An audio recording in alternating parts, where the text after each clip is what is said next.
পাহাড় ধসের কারণে যেখানে যে বাড়িতে 3 জনের মর্মান্তিক মৃত্যু হয়েছে ওই বাড়িতে আছি এখন। এই বাড়ির কি অবস্থা এবং এখানকার পরিস্থিতি কি এটা আপনাদের জানাবো।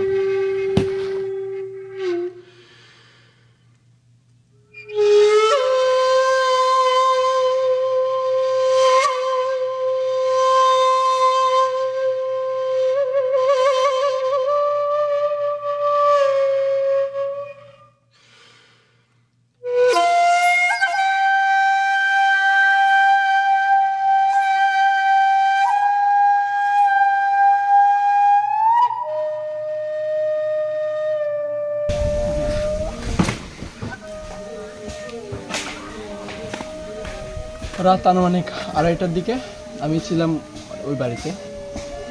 আপনার তখন মানে সবাই সজাগ ছিল।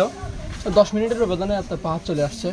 ওইদিকে পাহাড় যেটা আসছিল আমার বোনের বাড়িতে আর কি, ভাইয়ারা সহ গেছিলো দেখতে। দেখে আসার পর ওরা শুইছে, শোয়ার পর ধরেন 20 মিনিটের ব্যবধানে পাহাড়টা চলে আসছে। তারপরে আমার এক বাবি ছিল, ওই যে মেজো বাবি, উনি শুনছে যে মানে পাহাড় পড়ছে, আম্মুকে ডাকছে। তারপরে সবাই এসে উদ্ধারের চেষ্টা করছে। ধরেন 4টার দিকে সব লাশ বের করছে আর কি, তখনই মারা গেছে ওরা।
বাংলাদেশের 10 ভাগের 1 ভাগ হচ্ছে এই পার্বত্য অঞ্চল।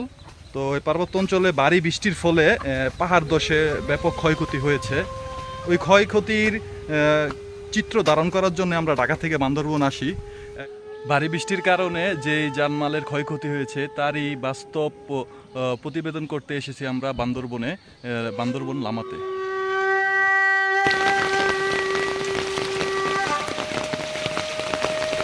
পাহাড়ে বৃষ্টির ফলে যে ডলের সৃষ্টি হয়েছে সেই ডল দেখতে পাচ্ছেন আপনারা।